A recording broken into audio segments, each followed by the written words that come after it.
Imaginemos por un momento estar frente a una inmensa puerta de piedra. Una puerta que está firmemente sellada. Ajá. Y sabemos, con absoluta certeza que justo detrás de esa roca gruesa se esconde un mundo que ha permanecido intacto durante miles de años. Es el sueño de cualquier explorador, digamos. Totalmente. Es la fantasía máxima de descubrir algo olvidado. Pero aquí está el detalle que, pues, rompe con todas las películas de aventuras. Ajá. La llave de esa puerta no se ha perdido en el tiempo. No para nada. De hecho, la puerta está cerrada a propósito. Y la razón es, alucinante. Resulta que a veces el simple acto de entrar a una habitación y respirar puede borrar 15.000 años de historia en cuestión de segundos. ¡Wow! Sí. O el mero hecho de mover una sola piedra, una piedra del tamaño de una manzana, podría causar el colapso de una montaña entera. Es un cambio de paradigma que cuesta asimilar, porque históricamente la arqueología se veía casi como una cacería de trofeos. Claro, el estilo Indiana Jones. Exacto. La meta era desenterrar objetos brillantes, sacarlos a plena luz del día y pues ponerlos en una vitrina lo más rápido posible. Sí, exhibirlo todo. Pero la ciencia moderna se ha transformado en algo mucho más sutil. Hoy en día, es una disciplina de preservación, de paciencia y sobre todo de contención extrema. Y precisamente por eso, para la inmersión profunda de hoy, hemos reunido una pila de documentos fascinantes. Que están increíbles, por cierto. Sí, tenemos de todo, desde informes geológicos, investigaciones de radar de Turquía, hasta reportes de conservación química en China y planos policiales subterráneos de Francia. Una mezcla muy inusual. Muy inusual. Y nuestra misión al cruzar toda esta información no es hablar de lo que hemos desenterrado, sino entender por qué en ciertas culturas está estrictamente prohibido hacerlo. Exactamente. Vamos a explorar 5 santuarios históricos que permanecen vedados al público para entender los mecanismos, ya sean físicos, químicos y hasta biológicos, que los protegen. Va a estar interesantísimo. Así que vamos a desempacar esto, porque realmente desafía nuestra necesidad moderna de querer tocar y ver absolutamente todo. Pues si queremos entender cómo la propia física puede usarse como un sistema de seguridad invencible, creo que el mejor punto de partida es Turquía. El sureste de Turquía, claro. Sí, en el monte Nemrut. Hablamos de un pico montañoso a más de 2.100 metros de altura. Altísimo. Y en la cima hay estatuas colosales. Cabezas de piedra del tamaño de una casa. El autor intelectual de esta obra fue el rey Antíoco I, del reino de Comagene en el siglo I a.C. Un rey que, según las notas que revisaba, estaba en una posición geopolítica que parecía una pesadilla absoluta. Totalmente. Su estado era básicamente una franja de tierra atrapada en el fuego cruzado entre la República Romana, que venía arrasando desde Occidente, y el Imperio Parto desde Oriente. Estaban en el medio del desastre. Era como estar parado en medio de una carretera entre 2 camiones de carga que van a chocar. Yo estaba muy impresionado leyendo eso. Una posición aterradora, sin duda. Y Antíoco sabía que no podía ganar militarmente contra esas superpotencias. Era imposible. Así que su estrategia fue puramente diplomática y religiosa. Empezó a afirmar que tenía un linaje dual. Ajá. Decía ser descendiente de Alejandro Magno, por un lado, y de Darío el Grande, de Persia, por el otro. Y a partir de esa idea, fusionó las religiones. Ah, claro, mezcló todo. Sí, las estatuas que coronan la montaña no son de un solo panteón, son dioses literales fusionados, como Zeus Oromazdes. Zeus y Oromazdes, wow. Quería crear una identidad compartida tan fuerte que uniera a sus súbditos y, mantuviera a raya a los imperios vecinos. Pero lo que nos trae al monte Nemrut no son las estatuas en sí, sino lo que hay detrás de ellas. La tumba de este rey supuestamente está ahí en la cima. Exacto. Pero está cubierta por un montículo, un túmulo artificial de 50 metros de alto. Y aquí es donde la ingeniería antigua se vuelve una genialidad. Es brillante. Porque no es una pirámide de bloques sólidos. Está hecho de millones de fragmentos de piedra caliza suelta, más o menos del tamaño de un puño. Así es. Y los geólogos lo clasifican técnicamente como una pila. Solo una pila. Pero espera, si es solo una montaña de rocas sueltas, ¿cómo sabían los constructores que no se derrumbaría sobre sí misma? ¿O que nadie haría un agujero para entrar? Exacto. Bueno, es porque entendían muy bien la dinámica de fluidos aplicada a la piedra. Esa pila no tiene integridad estructural interna. Ajá. Y eso no es un error de diseño. Es la trampa perfecta. Debido al tamaño de las piedras y a la falta de argamasa, todo el montículo se comporta como un líquido de alta viscosidad. Claro, es como intentar hacer un túnel en un reloj de arena gigante. Tal cual, si intentas cavar un hueco por un lado, la simple fuerza de gravedad hace que las miles de piedras que están arriba caigan y rellenen el espacio inmediatamente. De inmediato, sí. Es un mecanismo de defensa que no requiere mantenimiento. No hay candados que se oxiden. Nada de eso. Depende exclusivamente de las leyes inquebrantables de la física. Y es una trampa muy peligrosa para cualquier arqueólogo moderno. Cualquier excavación invasiva desestabilizaría el peso, Claro, un derrumbe seguro. provocando un deslizamiento que no solo enterraría a los investigadores, sino que destruiría las estatuas invaluables que están en las terrazas inferiores. Sería una catástrofe arqueológica. Totalmente. Pero además de la gravedad, hay un factor climático muy severo. La UNESCO y el gobierno turco prohíben tocar la estructura por el riesgo de la cuña de hielo. Espera, la cuña de hielo, ¿cómo funciona eso exactamente? ¿Es porque hace mucho frío allá arriba? Tiene que ver con eso, sí.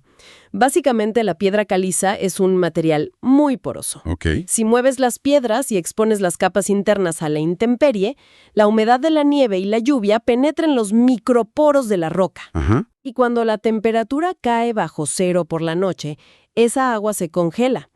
El hielo ocupa más volumen que el agua líquida, así que se expande. Y revienta la piedra desde adentro. Exacto. Crea una presión tremenda desde el interior de la roca hasta hacerla estallar. ¡Wow! Alterar el montículo desencadenaría una reacción en cadena que, literalmente, convertiría toda la cima en polvo en pocas décadas. O sea que no se puede tocar. Entonces la gran pregunta para la gente que escucha esto es, si no podemos tocar las piedras, nos quedaremos sin saber qué hay dentro de la tumba para siempre. Pues aquí es donde la física moderna viene al rescate. Los radares de penetración terrestre ya han insinuado que hay una cámara tallada en el lecho rocoso original debajo del montículo. Si hay algo ahí. Sí, pero la gran esperanza es una tecnología llamada tomografía de muones. Muones. Suena a ciencia ficción. Casi lo es. Los muones son partículas subatómicas que se generan cuando los rayos cósmicos chocan con nuestra atmósfera. Ok. Llueven sobre la Tierra constantemente y pueden atravesar espacios vacíos con mucha facilidad. Ajá. Pero se desvían o se absorben cuando chocan con materiales densos como la roca sólida de una tumba. O sea, actúan como una máquina de rayos X a escala cósmica. Exactamente esa es la idea. Si logran mapear cómo esos muones atraviesan la montaña, podrían modelar en 3 dimensiones el interior exacto, Sin tocar nada. viendo sarcófagos o vasijas sin haber movido una sola piedra de la trampa original. Es fascinante. Es increíble lo que permite la tecnología hoy. Ahora, si Nemrut utiliza la fuerza física y la gravedad para protegernos de su interior, los documentos del siguiente destino muestran un lugar que se defiende con química pura. Química pura, sí. Es un sitio que le tiene pánico a nuestra atmósfera. Nos movemos a la China central, al mausoleo de Han Yinglin. Este es el lugar de descanso del emperador Jingdi de la dinastía Han. Dinastía Han, siglo II a.C., ¿verdad? Exacto, siglo II a.C. Para dar un poco de contexto comparativo, es muy común pensar en el inmenso y agresivo ejército de terracota del primer emperador. Claro, el de las películas. Ese mero. Pero Jingdi construyó algo diametralmente opuesto. Él era un gobernante influenciado por la filosofía del taoísmo. Ah, interesante. Creía en la inacción, en reducir los impuestos y priorizar la vida agrícola en lugar de las conquistas militares. Muy diferente al otro emperador. Totalmente. Su tumba no es un campamento de guerra eterno, es un reflejo de la vida doméstica y la paz. Y las excavaciones ahí revelaron un mundo en miniatura increíble. Miles de figuras de cerámica, pero, de apenas 1/3 del tamaño real. Son chiquitas. Encontraron músicos, bailarines, burócratas y unos rebaños interminables de cerdos y ovejas de arcilla. Toda una vida cotidiana. Sí. Sin embargo, en los reportes iniciales que leímos, hay un detalle que resulta, muy perturbador. Sí, bastante macabro a simple vista. Todas estas figuras humanas aparecen hoy completamente desnudas y no tienen brazos. Parecen maniquís mutilados. Y lo interesante es que no fueron creados así. Claro. En su época, estas figuras eran verdaderas maravillas de la alta costura en miniatura. Alta costura de hace 2000 años. Tal cual. Originalmente tenían brazos de madera articulados que les permitían adoptar posturas realistas. Wow. Marcaban su rango exacto en la corte. Pero hoy no queda nada de eso. El problema es el paso de esos 2000 años, ¿no? Sí. Mientras que la cerámica es casi indestructible bajo tierra, los materiales orgánicos como la madera y la seda sufrieron un lento proceso de descomposición. Pero todavía quedaban restos, ¿verdad? Según los informes, la verdadera destrucción no fue el tiempo. No. Fue el momento preciso en que se abrió la tumba. Aquí entra el concepto del choque atmosférico. Ese es el gran villano aquí. Este lugar tiene decenas de fosas estrechas que estuvieron selladas en un ambiente hiperestable, oscuro y con muy poco oxígeno durante milenios. Ajá. Y cuando los investigadores abrieron algunas de estas fosas, la exposición al aire moderno causó estragos.